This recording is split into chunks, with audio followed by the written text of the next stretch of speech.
Bismillahirrahmanirrahim. Assalamualaikum warahmatullahi wabarakatuh.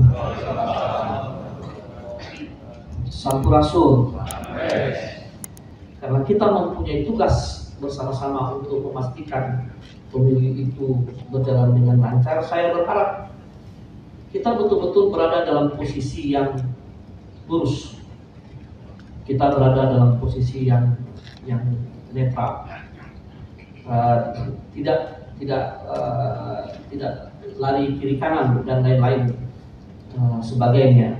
Bagaimana kita bisa mengajak masyarakat untuk bisa bersama-sama menjaga kondusivitas tadi kalau kita sendiri tidak berada dalam posisi yang lurus dan netral.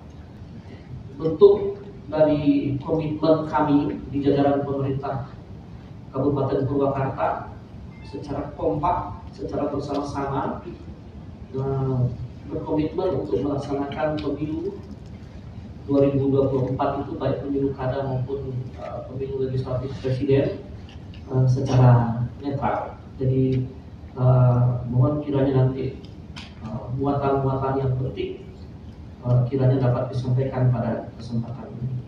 Saya yakin dan percaya Bapak Ibu memahami dengan sesungguhnya makna fakta integritas tadi.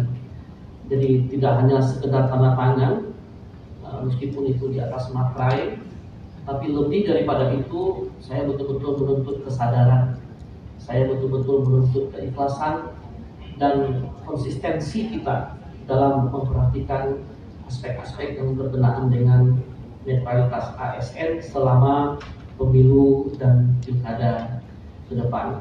Khusus kepada ASN, mohon dukungan Bapak-Bapak Ibu Kepala OPD, Bapak-Bapak Camat, mohon disampaikan ke jajaran di bawahnya Pak. Jadi semua pihak kita harus netral, tidak ada kiri kanan, tidak ada yang tidak ada paslon ini, tidak ada paslon ini, tidak ada warna ini, tidak ada warna ini, tidak ada di kita di ASN. Kita tidak boleh berpolitik praktis. Dan kita harus netral, tidak melakukan kegiatan-kegiatan yang sifatnya politik praktis seperti tadi yang saya sampaikan 5 indikator utama tadi, yang kita tidak bisa melakukan upaya dukung-mendukung, tidak ada. Intinya posisi kita semua harus dalam posisi yang netral. Saya berharap betul-betul terbangun komitmen di antara kita bersama-sama untuk menjaga netralitas dalam pelaksanaan pemilu di tahun 2024.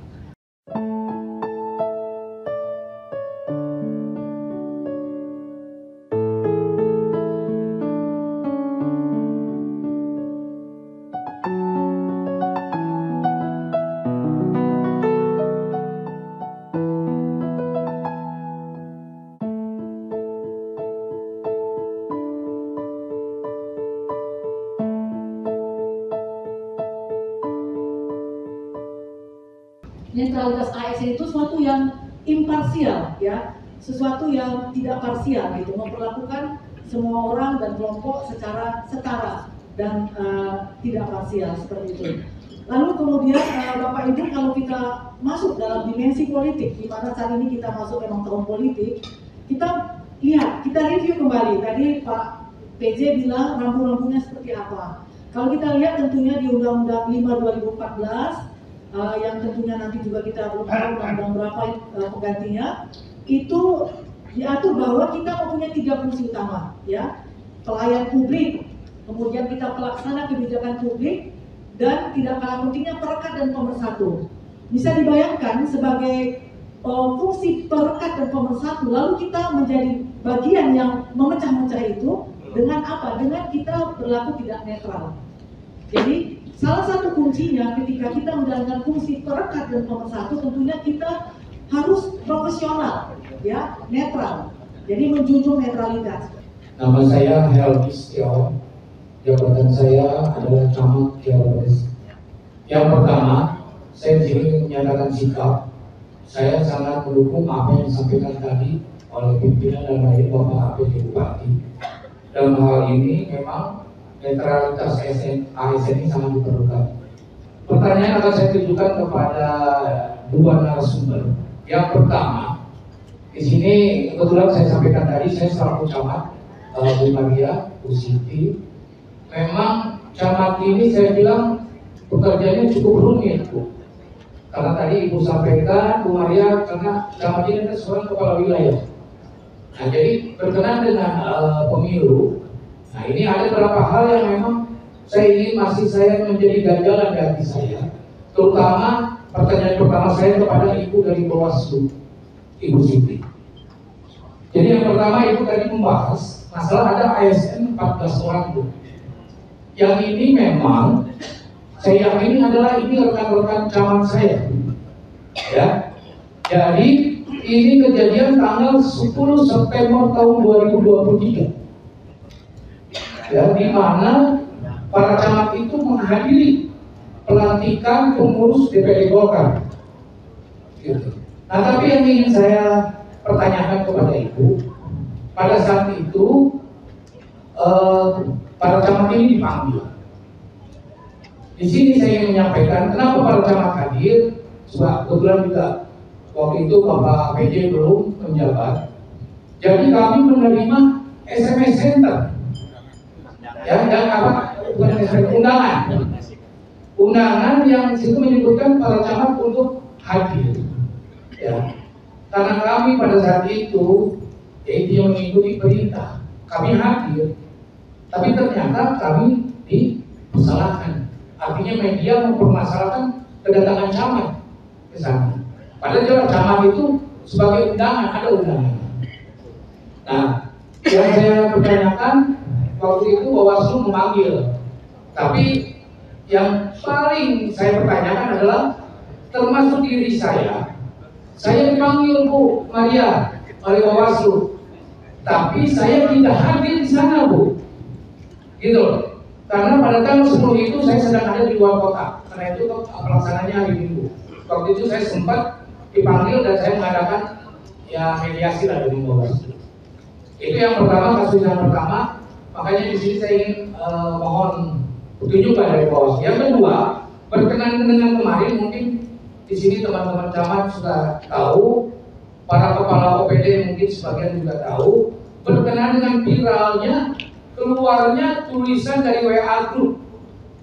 Ya, WA Group camat yang memang notabene itu hanya 17 camat. Tapi di sana yang jadi pemikiran saya pada saat itu, kenapa hal seperti itu muncul di media terus dilaporkan kepada Bawaslu?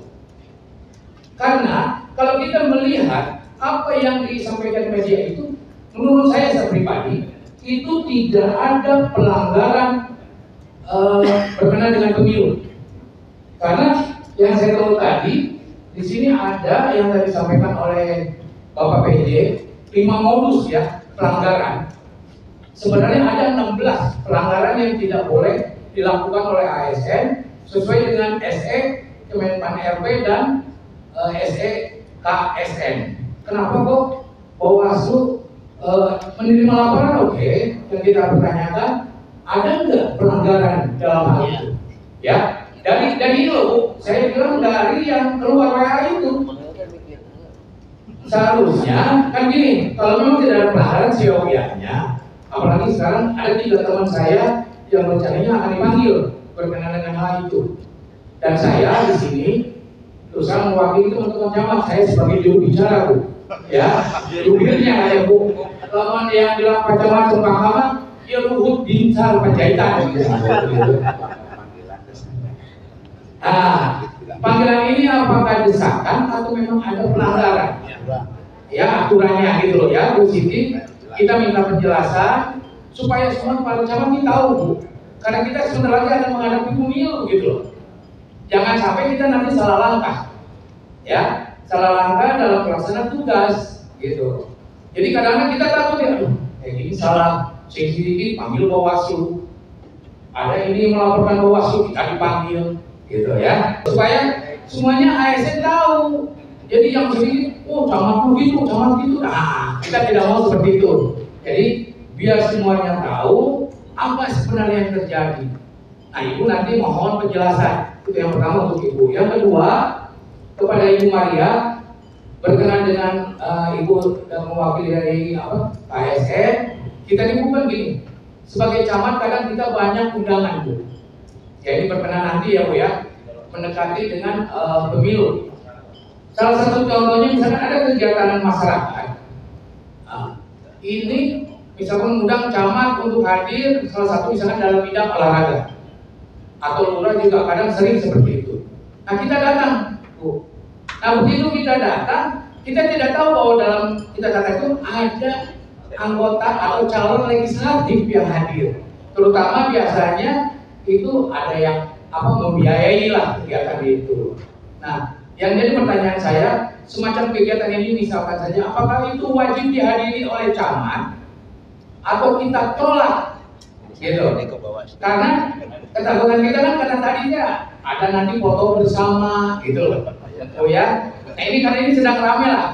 Barangkali itu saja dua pertanyaan. Yang pertama tadi kepada Ibu Siti dari Bawaslu, mohon penjelasan. Kedua dari Ibu, saya mau tunjuk dengan kegiatan tugas camat dilakukan. Demikian yang dapat disampaikan. Sekali lagi terima kasih. Wassalamualaikum warahmatullahi wabarakatuh. Terima kasih Kang Helmi. Kita berikut untuk Kang Helmi menyampaikan bahwa fasilitas negara itu boleh dipergunakan untuk kegiatan politik, apakah itu kampanye, deklarasi, ataupun yang lain sebagainya.